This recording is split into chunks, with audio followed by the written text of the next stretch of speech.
ಎಲ್ರಿಗೂ ನಮಸ್ಕಾರ. ನೀವು ನೋಡ್ತಾ ಇದ್ದೀರಾ ಟಿವಿ ವಿಕ್ರಮ. ನಾನು ಮುಮ್ತಾಜ್ ಅಬ್ದುಲ್ ನಲ್ಲೆಡ್ಕ. ವೀಕ್ಷಕರೇ, ಮೋದಿಜಿ ದೇಶದ ಹಿತದೃಷ್ಟಿಯಿಂದ ಜನರಿಗೆ ಒಂದಷ್ಟು ಸಲಹೆಗಳನ್ನು ಕೊಟ್ರೆ ಎಲ್ಲರೂ ಮೋದಿಜಿ ಏನೋ ತಮ್ಮ ಸ್ವಾರ್ಥಕ್ಕೆ ಹೇಳ್ತಾ ಇದ್ದಾರೆ ಅನ್ನೋ ಥರ ಆಡ್ತಾ ಇದ್ದಾರಲ್ವಾ, ಯಾಕೆ ಅಂತ ಸಿದ್ದರಾಮಯ್ಯನವರು ಹೇಳ್ತಾರೆ, ಭಾರತ ವಿಶ್ವಗುರು, ಭಾರತವನ್ನ $5 ಟ್ರಿಲಿಯನ್ ಆರ್ಥಿಕತೆ ಮಾಡ್ತೀನಿ, ಭಾರತದಲ್ಲಿ ಬಡತನ ನಿರ್ಮೂಲನೆ ಮಾಡ್ತೀನಿ ಅಂತ ಹೇಳುವಂಥ ಮೋದಿಜಿ ಅವರೇ ದೈನಂದಿನ ಬದುಕಿಗೆ ಬೇಕಾಗಿರುವಂತಹ ಡೀಸೆಲು, ಅಡುಗೆ ಎಣ್ಣೆ, ಪೆಟ್ರೋಲು ಇವೆಲ್ಲದರ ಬಳಕೆಯನ್ನ ಕಡಿಮೆ ಮಾಡಿ ಅಂತ ಹೇಳುವಂಥದ್ದು ಯಾವ ಸೀಮೆಯ ಅಭಿವೃದ್ಧಿ?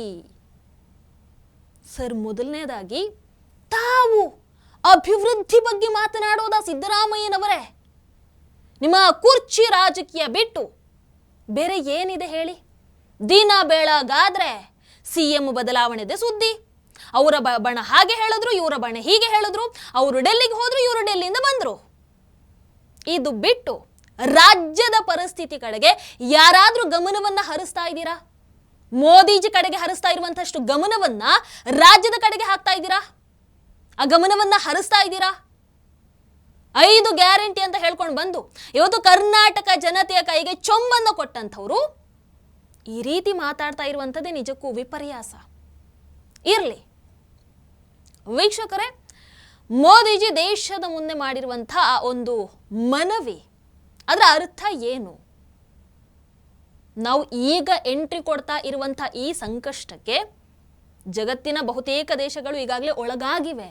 USA, south Korea, Pakistan, Bangladesh, Sri Lanka, China, Spain, Thailand, Germany, France, Canada ಇನ್ನೊಂದಷ್ಟು ಇದಾವೆ. ಇಂತಹ ಅನೇಕ ದೇಶಗಳು ಬಹಳಷ್ಟು ದೊಡ್ಡ ಸಮಸ್ಯೆಯನ್ನು ಆಲ್ರೆಡಿ ಎದುರಿಸ್ತಾ ಇದ್ದಾರೆ.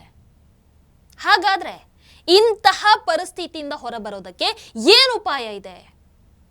ಪ್ರಮುಖವಾಗಿ 2 ಮಾರ್ಗಗಳಿದಾವೆ. ಮೊದಲನೆಯದು ಇಂಧನ ಉಳಿತಾಯವನ್ನ ಮಾಡುವಂಥದ್ದು, ಅಂದ್ರೆ ವಿದ್ಯುತ್ ಉಳಿಸುವಂಥದ್ದು, ಪೆಟ್ರೋಲ್ ಉಳಿಸುವಂಥದ್ದು, ಡೀಸೆಲ್ ಉಳಿಸುವಂಥದ್ದು, ಅಂದ್ರೆ ಅದರ ಬಳಕೆ ಕಡಿಮೆ ಮಾಡಿ ಅಂತ. ನಮ್ಮ ಮುಂದಿರುವಂತಹ ಯಾವ ಎನರ್ಜಿನೇ ಆಗಿರಲಿ ಅದನ್ನು ತುಂಬಾ ಜಾಗ್ರತೆಯಿಂದ ಬಳಸುವಂಥದ್ದು. ಎರಡನೆಯದು ದೇಶದ ವಿದೇಶಿ ವಿನಿಮಯ ಸಂಗ್ರಹವನ್ನ ಉಳಿಸುವಂಥದ್ದು. ನಾವು ವಿದೇಶಗಳಿಂದ ಖರೀದಿ ಮಾಡುವಂತಹ ಪ್ರತಿಯೊಂದು ವಸ್ತುವಿನ ಮೇಲೆ ಕೂಡ ಕಡಿಮೆ ಹಣ ಖರ್ಚು ಮಾಡಬೇಕು, ಅಂದ್ರೆ ಖರೀದಿಯನ್ನ ಕಮ್ಮಿ ಮಾಡಬೇಕು. ಹೊರಗಿಂದ ತರುವಂತಹ ವಸ್ತುಗಳನ್ನ ಹಿತಮಿತವಾಗಿ ಬಳಸಬೇಕು. ವೀಕ್ಷಕರ, ನೀವು ಯಾವ ವಸ್ತುವಿನ ಮೇಲೆ ಭಾರತದ ಹೆಚ್ಚು ಹಣ ವಿದೇಶಗಳಿಗೆ ಹೋಗ್ತಾ ಇದೆ ಅಂತ ನೋಡಿದ್ರೆ, ಮತ್ತೆ ಹೇಳ್ತೀನಿ, ಭಾರತದ ಅತಿ ಹೆಚ್ಚು ಹಣ ವಿದೇಶಗಳಿಗೆ ಯಾವುದರಲ್ಲಿ ಹೋಗ್ತಾ ಇದೆ ಅಂತ ನೋಡಿದ್ರೆ ಅದರಲ್ಲಿ ಮೊದಲ ಸ್ಥಾನದಲ್ಲಿ ನಿಲ್ಲುವಂಥದ್ದು ಕಚ್ಚಾ ತೈಲ, ಅಂದ್ರೆ ಕ್ರೂಡ್ ಆಯಿಲ್. ಭಾರತ ತನ್ನ ಅಗತ್ಯದ ಸುಮಾರು 90% ಕಚ್ಚಾ ತೈಲವನ್ನ ವಿದೇಶದಿಂದ ಖರೀದಿ ಮಾಡುತ್ತೆ. ಎಷ್ಟು? 90%. ಅಂದ್ರೆ ನಾವು ಹೆಚ್ಚು ಪೆಟ್ರೋಲ್ ಡೀಸೆಲ್ ಬಳಸಿದಷ್ಟು ದೇಶದ ಹಣ ಅಷ್ಟೇ ಪ್ರಮಾಣದಲ್ಲಿ ವಿದೇಶಗಳಿಗೆ ಹರಿದು ಹೋಗುತ್ತೆ.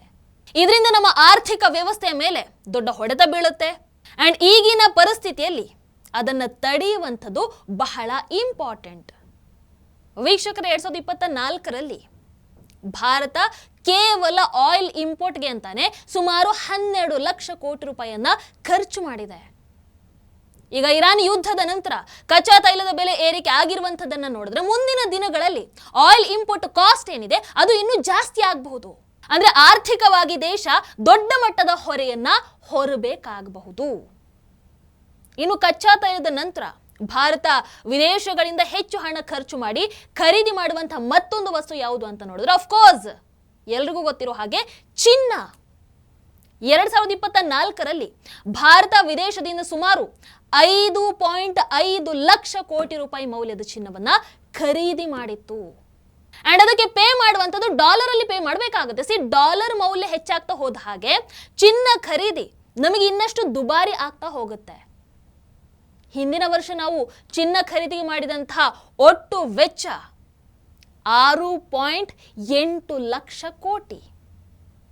ಅಂದ್ರೆ ನಮ್ಮ ದೇಶ ಅಷ್ಟು ಮೌಲ್ಯದ ಚಿನ್ನವನ್ನ ಖರೀದಿ ಮಾಡಿದೆ.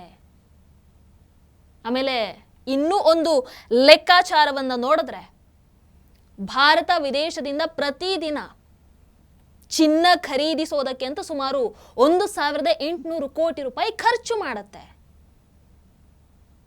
ಒಂದು ದಿನಕ್ಕೆ ಪ್ರತಿ ಗಂಟೆಗೆ ಸುಮಾರು 78 ಕೋಟಿ ರೂಪಾಯಿ ಚಿನ್ನವನ್ನ ಭಾರತ ಖರೀದಿ ಮಾಡುತ್ತೆ. ವಿದೇಶಗಳಿಂದ ಚಿನ್ನ ಖರೀದಿಸುವಂತಹ ರಾಷ್ಟ್ರಗಳ ಪಟ್ಟಿಯಲ್ಲಿ ಭಾರತ ವಿಶ್ವದಲ್ಲೇ 5ನೇ ಸ್ಥಾನದಲ್ಲಿ ನಿಂತ್ಕೊಳ್ಳುತ್ತೆ. ಅದಕ್ಕೆ ಪ್ರಧಾನಿ ಮೋದಿಜಿ ಹೇಳಿದ್ದು, 1 ವರ್ಷ ಚಿನ್ನ ಖರೀದಿಯನ್ನ ಮಾಡಬೇಡಿ, ಒಂದು ಸ್ವಲ್ಪ ಕಡಿಮೆ ಮಾಡಿ, ಅನಾವಶ್ಯಕವಾಗಿ ಮಾಡಬೇಡಿ, ಅಂತ ಅವಶ್ಯಕತೆ ಇದ್ರೆ ಮಾತ್ರ ತಗೊಳ್ಳಿ. ಯಾಕಂದ್ರೆ ಚಿನ್ನವನ್ನ ನಾವು ವಿದೇಶದಿಂದ ಖರೀದಿ ಮಾಡಬೇಕು, ಅದರ ಪಾವತಿ ಅಗೇನ್ ಪೇ ಮಾಡುವಂಥದ್ದು ಡಾಲರ್ ಅಲ್ಲಿ ಮಾಡಬೇಕಾಗತ್ತೆ. ಸದ್ಯಕ್ಕೆ ದೇಶದ ಪರಿಸ್ಥಿತಿ ಯುದ್ಧದ ಪರಿಣಾಮದಿಂದಾಗಿ ಅಷ್ಟು ಚೆನ್ನಾಗಿ ಇಲ್ಲ. ಮುಂದೆ ಸಮಸ್ಯೆ ಎದುರಾಗಬಹುದು. ವೀಕ್ಷಕರೇನು ವಿದೇಶಿ ಪ್ರವಾಸದ ಬಗ್ಗೆ ನೋಡೋದಾದ್ರೆ, ಪ್ರತಿ ವರ್ಷ ನಮ್ಮ ದೇಶದ ಲಕ್ಷಾಂತರ ಜನ ಎಂಜಾಯ್ ಮಾಡೋದಕ್ಕೆ, ಅಂದ್ರೆ ರಜೆ ಸಿಕ್ಕಾಗ ಎಂಜಾಯ್ ಮಾಡೋದಕ್ಕೆ ಅಂತ ವಿದೇಶಗಳಿಗೆ ಪ್ರವಾಸಕ್ಕೆ ಅಂತ ಹೋಗ್ತಾರೆ. ಅಲ್ಲಿ ವಿದೇಶಿ ವಸ್ತುಗಳನ್ನ ಖರೀದಿ ಮಾಡ್ತಾರೆ, ಅದಕ್ಕೆ ದೊಡ್ಡ ಮಟ್ಟದ ಹಣವನ್ನು ಸಮೇತ ಖರ್ಚು ಮಾಡ್ತಾರೆ. ಆದರೆ ಈ ಖರ್ಚು ಮಾಡಿದಂತಹ ಎಲ್ಲ ಹಣ ಕೊನೆಗೆ ಅಲ್ಲಿ ಯಾರ ಜೇಬಿಗೆ ಹೋಗುತ್ತೆ? ವಿದೇಶಿ ಕಂಪನಿಗಳ ಜೇಬಿಗೆ ಹೋಗುತ್ತೆ.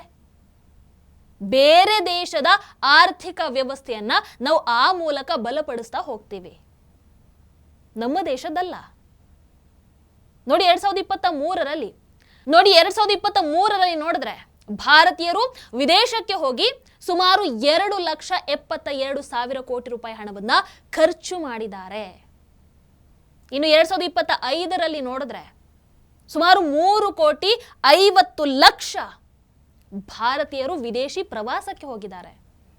ಹಾಗಾದ್ರೆ ಹೋಗೋ ತಪ್ಪ? ಖಂಡಿತವಾಗ್ಲೂ ಅಲ್ಲ. ಬಟ್ ಪ್ರಧಾನಮಂತ್ರಿ ಮೋದಿಜಿಯವರ ಆಶಯ ಏನು ಅಂತಂದ್ರೆ, ಈ ಸಂಕಷ್ಟದ ಸಮಯದಲ್ಲಿ ಸಾಧ್ಯ ಆದಷ್ಟು ವಿದೇಶಿ ಪ್ರವಾಸವನ್ನ ಕಡಿಮೆ ಮಾಡಿ, ಅಂತಹ ಅಗತ್ಯ ಇರುವಂತಹ ಕೆಲಸ ಇದ್ರೆ ಮಾತ್ರ ಹೋಗಿ.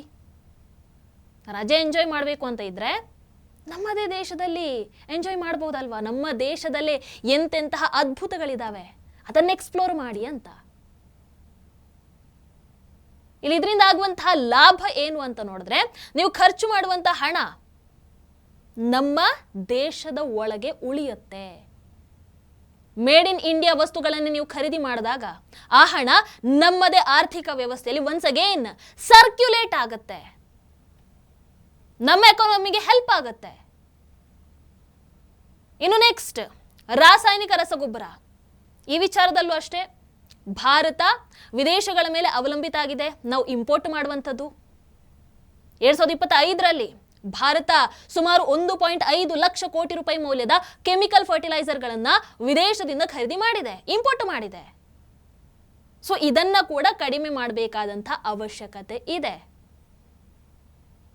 ವೀಕ್ಷಕರು, ಇದನ್ನ ಇನ್ನೂ ಒಂದು ಸ್ವಲ್ಪ ಅರ್ಥ ಆಗೋ ರೀತಿಯಲ್ಲಿ ನೋಡಿದ್ರೆ, ಪ್ರಧಾನಿ ಮೋದಿಜಿಯವರ ಈ ಮನವಿಯ ಪ್ರಕಾರ ನಾವು ನಡ್ಕೊಂಡ್ರೆ ಹೇಗೆ ಇಲ್ಲಿ ದರ ಏರಿಕೆಯನ್ನ ಕಡಿಮೆ ಮಾಡಬಹುದು ಅನ್ನುವಂಥದ್ದನ್ನು ನೋಡೋಣ. ಭಾರತಕ್ಕೆ ಅಫ್ಕೋರ್ಸ್ ತೈಲ ಬೇಕು, ಭಾರತಕ್ಕೆ ಚಿನ್ನ ಬೇಕು. ಆದರೆ ಈ ತೈಲ ಹಾಗೆ ಚಿನ್ನವನ್ನ ನಮಗೆ ಬೇರೆ ದಾರಿ ಇಲ್ಲ, ವಿದೇಶದಿಂದಾನೇ ಖರೀದಿ ಮಾಡಬೇಕಾಗತ್ತೆ. ಅದರ ಮೇಲೆ ಡಿಪೆಂಡ್ ಆಗಿದ್ದೀವಿ ನಾವು, ಇಂಪೋರ್ಟರ್ಸ್. ಅದಕ್ಕೆ ಪಾವತಿಯನ್ನು ಮಾಡುವಂಥದ್ದು, ಪೇ ಮಾಡುವಂಥದ್ದು ಡಾಲರ್ ಅಲ್ಲಿ ಮಾಡಬೇಕಾಗತ್ತೆ. ಸೊ ಡಾಲರ್ ಎಷ್ಟು ದುಬಾರಿ ಆಗುತ್ತೋ ಅಷ್ಟೇ ಪ್ರಮಾಣದಲ್ಲಿ ನಮ್ಮ ದೇಶಕ್ಕೆ ನಷ್ಟ ಆಗ್ತಾ ಹೋಗುತ್ತೆ. ಸೊ ಅದರ ನೇರ ಪರಿಣಾಮ ರೂಪಾಯಿ ಮೇಲೆ ಬೀಳುತ್ತೆ. ಆಗ ರೂಪಾಯಿ ಮೇಲೆ ಬಿದ್ದಾಗ ಏನಾಗುತ್ತೆ? ರೂಪಾಯಿಯ ಮೌಲ್ಯ ಕುಸಿಯುತ್ತೆ. ರೂಪಾಯಿ ಮೌಲ್ಯ ಕುಸಿದಾಗ ಡಾಲರ್ ಇನ್ನಷ್ಟು ದುಬಾರಿ ಆಗುತ್ತೆ. So end of the day ನಾವು ನೋಡುವಾಗ ಏನಾಯ್ತು? ಈ ಸಂಪೂರ್ಣ ನಷ್ಟ ಯಾರ ಮೇಲೆ ಬೀಳುತ್ತೆ? ನಮ್ಮ ಮೇಲೆ ಬೀಳುತ್ತೆ. ಇನ್ನೊಂದು ಕಡೆ ರೂಪಾಯಿ ಮೌಲ್ಯ ಕಡಿಮೆ ಆದಷ್ಟು ತೈಲ ಆಗಿರಬಹುದು, ಬಾಕಿ ಉಳಿದಂತಹ ವಸ್ತುಗಳನ್ನ ನಾವು ವಿದೇಶದಿಂದ ಖರೀದಿ ಮಾಡ್ತೇವಲ್ವಾ, ಅದರ ವೆಚ್ಚ ಜಾಸ್ತಿ ಆಗ್ತಾ ಹೋಗುತ್ತೆ. ಆಗ ಒನ್ಸ್ ಅಗೇನ್ ನಮ್ಮ ದೇಶದ ಒಳಗೆ ಏನಾಗುತ್ತೆ? ದರ ಏರಿಕೆ ಮಾಡಲೇಬೇಕು, ದರ ಏರಿಕೆ ಆಗತ್ತೆ. ಭಾರತದ ವ್ಯಾಪಾರಕ್ಕೆ ಅಫ್ಕೋರ್ಸ್ ಹಿನ್ನಡೆ ಆಗತ್ತೆ, ಟ್ರೇಡ್ ಡೆಫಿಸಿಟ್ ಹೆಚ್ಚಾಗುತ್ತೆ.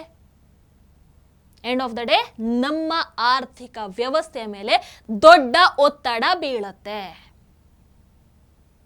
ಈಗ ಎರಡನೇದು, ಭಾರತ ಕಚ್ಚಾ ತೈಲ ಅದೇ ರೀತಿ ಚಿನ್ನ ಖರೀದಿಯನ್ನ ಕಡಿಮೆ ಮಾಡಿದರೆ ವಿದೇಶಗಳಿಗೆ ನಾವು ಪೇ ಮಾಡುವಂಥದ್ದು ಒನ್ಸ್ ಅಗೇನ್ ಅಲ್ಲಿ ಕಡಿಮೆ ಆಗ್ತಾ ಹೋಗುತ್ತೆ.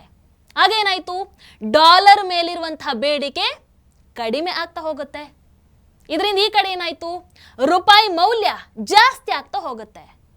ರೂಪಾಯಿ ಮೌಲ್ಯ ಜಾಸ್ತಿ ಆಯಿತು ಅಂತಂದ್ರೆ ದೇಶಕ್ಕೆ ಒಂದಷ್ಟು ಲಾಭಗಳು ಆಯಿತು ಅಂತ ಅರ್ಥ. ಅದರಲ್ಲಿ ಒಂದು 5 ಲಾಭಗಳನ್ನು ನಾವು ನೋಡಿದ್ರೆ, ಮೊದಲನೇದು ವಿದೇಶದಿಂದ ವಸ್ತುಗಳನ್ನು ಖರೀದಿಸುವಂತ ನಮ್ಮ ಒಟ್ಟು ಬಿಲ್ ಕಡಿಮೆ ಆಗ್ತಾ ಹೋಗುತ್ತೆ. ಎರಡನೇದು ತೈಲ ಖರೀದಿಯ ವೆಚ್ಚ ಇಳಿಕೆ ಆಗತ್ತೆ. ಮೂರನೇದು ದೇಶದ ಒಳಗಿರುವಂತಹ ದರ ಏರಿಕೆ, ಅಂದ್ರೆ ನಮ್ಮ ದೇಶದಲ್ಲಿ ಆಗುವಂತಹ ದರ ಏರಿಕೆ ಕಡಿಮೆ ಆಗತ್ತೆ. ನಾಲ್ಕನೇದು ವಿದೇಶಿ ವಿನಿಮಯ ಸಂಗ್ರಹದಲ್ಲಿ ಉಳಿತಾಯ ಆಗತ್ತೆ. ಐದನೇದು ಭಾರತದ ವ್ಯಾಪಾರ ಹಿನ್ನಡೆ ಆಗುವಂಥದ್ದು ಕಡಿಮೆ ಆಗತ್ತೆ. ವೀಕ್ಷಕರು, ಇನ್ನು ಇರಾನ್ ಯುದ್ಧ ಶುರು ಆದ ನಂತರ ವಿಶ್ವದ ಅನೇಕ ದೊಡ್ಡ ದೊಡ್ಡ ಅಭಿವೃದ್ಧಿ ಹೊಂದಿರುವಂತಹ ದೇಶಗಳಲ್ಲಿ ಈಗಾಗಲೇ ಆಯಿಲ್ ಪ್ರೈಸ್ ಹೈಕ್ ಆಗಿದೆ, ಫ್ಯೂಯಲ್ ಪ್ರೈಸ್ ಹೈಕ್ ಆಗಿದೆ. ಆದರೆ ಇನ್ನು ನಮ್ಮ ದೇಶದಲ್ಲಿ ಮಾತ್ರ ಪೆಟ್ರೋಲ್ ಡೀಸೆಲ್ ದರ ಹೆಚ್ಚಳ ಆಗಿಲ್ಲ. ತೈಲ ಸಂಕಷ್ಟದ ಮಧ್ಯದಲ್ಲೂ ಕೂಡ ಇಲ್ಲಿವರೆಗೂ ಫ್ಯೂಯಲ್ ಪ್ರೈಸ್ ಹೈಕ್ ಆಗಿಲ್ಲ. ಅಂಡ್ ಫ್ಯೂಯಲ್ ಪ್ರೈಸ್ ಹೈಕ್ ಮಾಡಿದಂಥ ಏಕೈಕ ದೊಡ್ಡ ದೇಶ ಭಾರತ ಅನ್ನುವಂಥದ್ದನ್ನ ದಯವಿಟ್ಟು ಮರಿಬೇಡಿ. ಬಹುಶಃ ಇನ್ನು ಮುಂದೆ ಆಗಬಹುದೇನೋ ಗೊತ್ತಿಲ್ಲ, ಆದರೆ ಇಲ್ಲಿವರೆಗೂ ಆಗಲಿಲ್ಲ ನಮ್ಮ ಭಾರತದಲ್ಲಿ. ಹಾಗಾದ್ರೆ ಭಾರತದಲ್ಲಿ ಇಷ್ಟೊಂದು ಜಾಗತಿಕ ತೈಲ ಸಂಕಷ್ಟದ ಮಧ್ಯದಲ್ಲೂ ಕೂಡ ಯಾಕೆ ಪೆಟ್ರೋಲ್ ಡೀಸೆಲ್ ಬೆಲೆ ಜಾಸ್ತಿ ಆಗಲಿಲ್ಲ? ಇರಾನ್ ಯುದ್ಧದ ನಂತರ ಪೆಟ್ರೋಲ್ ಡೀಸೆಲ್ ಬೆಲೆ ಏರಿಕೆಯಿಂದ ಆಗುವಂತಹ ಸಂಪೂರ್ಣ ಭಾರವನ್ನ ಜನರ ಮೇಲೆ ಹಾಕೋ ಬದಲು ಭಾರತ ಸರ್ಕಾರ, ಮೋದಿಜಿ ಸರ್ಕಾರ ಏನು ಮಾಡುತ್ತೆ, ತನ್ನ ಮೇಲೆ ಹಾಕೊಳ್ಳುತ್ತೆ. ಆ ಸಂಪೂರ್ಣ ಹೊರೆಯನ್ನ ಸರ್ಕಾರ ಭರಿಸುತ್ತೆ. ಸರ್ಕಾರ ಡೀಸೆಲ್ ಮೇಲೆ ಪ್ರತಿ ಲೀಟರ್ಗೆ ಸುಮಾರು 30 ರೂಪಾಯಿ, ಪೆಟ್ರೋಲ್ ಮೇಲೆ ಸುಮಾರು 24 ರೂಪಾಯಿ ನಷ್ಟವನ್ನ ತಾನೇ ಹೊತ್ಕೊಳ್ಳುತ್ತೆ.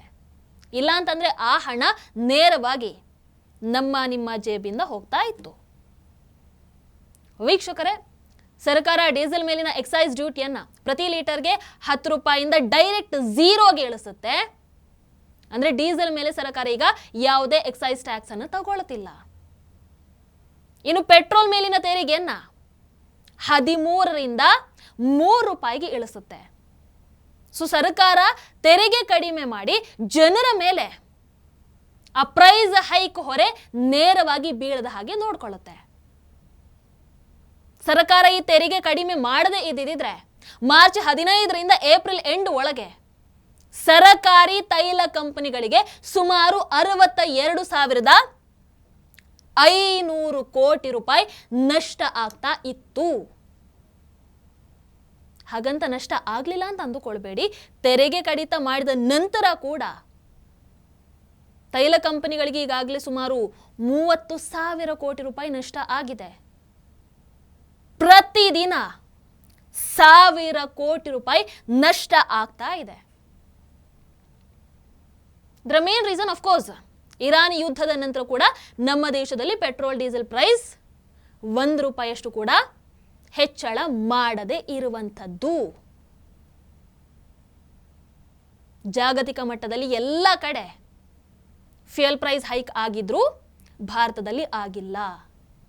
ಫೆಬ್ರವರಿಯಿಂದ ಇವತ್ತಿನವರೆಗೆ ಇಷ್ಟು ತಿಂಗಳುಗಳ ಕಾಲ ಅವೆಲ್ಲವನ್ನ ಸ್ವತಃ ಸರ್ಕಾರ ಮ್ಯಾನೇಜ್ ಮಾಡ್ತಾ ಹೋಯ್ತು. ಹಾಗಂತೀಗ ಮೋದಿಜಿ ನಮ್ಮ ಮುಂದೆ ಬಂದು ಹೇಳಿದ್ದಾರೆ ಪ್ಯಾನಿಕ್ ಆಗಬೇಕಾ ಅಂತ ಕೇಳಿದ್ರೆ ಖಂಡಿತವಾಗ್ಲೂ ಪ್ಯಾನಿಕ್ ಆಗುವಂತ ಅವಶ್ಯಕತೆ ಇಲ್ಲ. ಮುನ್ನೆಚ್ಚರಿಕೆ ಸ್ವತಃ ಸರ್ಕಾರನೇ ಹೇಳಿದೆ. ಜಾಗತಿಕ ತೈಲ ಹಾಗೆ ಅನಿಲ ಪೂರೈಕೆ ಮೇಲೆ ಪರಿಣಾಮ ಬಿದ್ದರೂ ಕೂಡ ನಮ್ಮ ಭಾರತದ ಹತ್ರ ತನ್ನ ಅಗತ್ಯತೆಗಳನ್ನು ಪೂರೈಸೋದಕ್ಕೆ ಬೇಕಾದಂತ ಎಲ್ಲ ಸಾಮರ್ಥ್ಯ ಇನ್ನೂ ಇದೆ. ಸ್ಟಿಲ್ 5 to 6 ಮಂತ್ಸ್ ತಗೊಂಡು ಹೋಗಬಹುದು. ಆದರೆ ಮುಂದೆ ಬರುವಂತಹ ಎಲ್ಲ ಸಮಸ್ಯೆಗಳಿಗೂ ಕೂಡ ತಯಾರು ಮಾಡ್ತಾ ಇದ್ದಾರೆ, ಎಲ್ಲ ಸಮಸ್ಯೆಗಳಿಗೆ. ಅಂಡ್ ಇದು ಇನ್ನೂ ಎಷ್ಟು ದಿನ ಮುಂದುವರಿಯುತ್ತೆ ಅನ್ನುವಂಥ ಐಡಿಯಾ ಯಾರಿಗೂ ಇಲ್ಲ. ಆ ಯುದ್ಧದ ಪರಿಣಾಮ ಇನ್ನೂ ಏನಾಗುತ್ತೆ ಗೊತ್ತಿಲ್ಲ. ಹಾಗಾಗಿ prevention is better than cure ಅಂತ ಮೋದಿಜಿ ಹೇಳ್ತಾ ಇದ್ದಾರೆ. ಅರ್ಥ ಆದವರಿಗೆ ಆಗತ್ತೆ, ಆಗಿಲ್ಲ ಅಂದರೆ ಏನು ಮಾಡಬಹುದು ನೀವೇ ಹೇಳಿ. ನಮಸ್ಕಾರ. ಟಿವಿ ವಿಕ್ರಮ, ದೇಶ ನಿಮ್ಮ ಕೈಯಲ್ಲಿ. ಈ ಕಾರ್ಯಕ್ರಮ ನಿಮಗೆ ಇಷ್ಟ ಆಗಿದ್ದಲ್ಲಿ ಲೈಕ್, ಶೇರ್ ಹಾಗೂ ಕಮೆಂಟ್ ಮಾಡಿ. ಟಿವಿ ವಿಕ್ರಮದ ಕಾರ್ಯಕ್ರಮಗಳನ್ನು ನಿರಂತರವಾಗಿ ವೀಕ್ಷಿಸಲು ಸಬ್ಸ್ಕ್ರೈಬ್ ಮಾಡಿ, ಬೆಲ್ ಐಕನ್ ಒತ್ತಿ.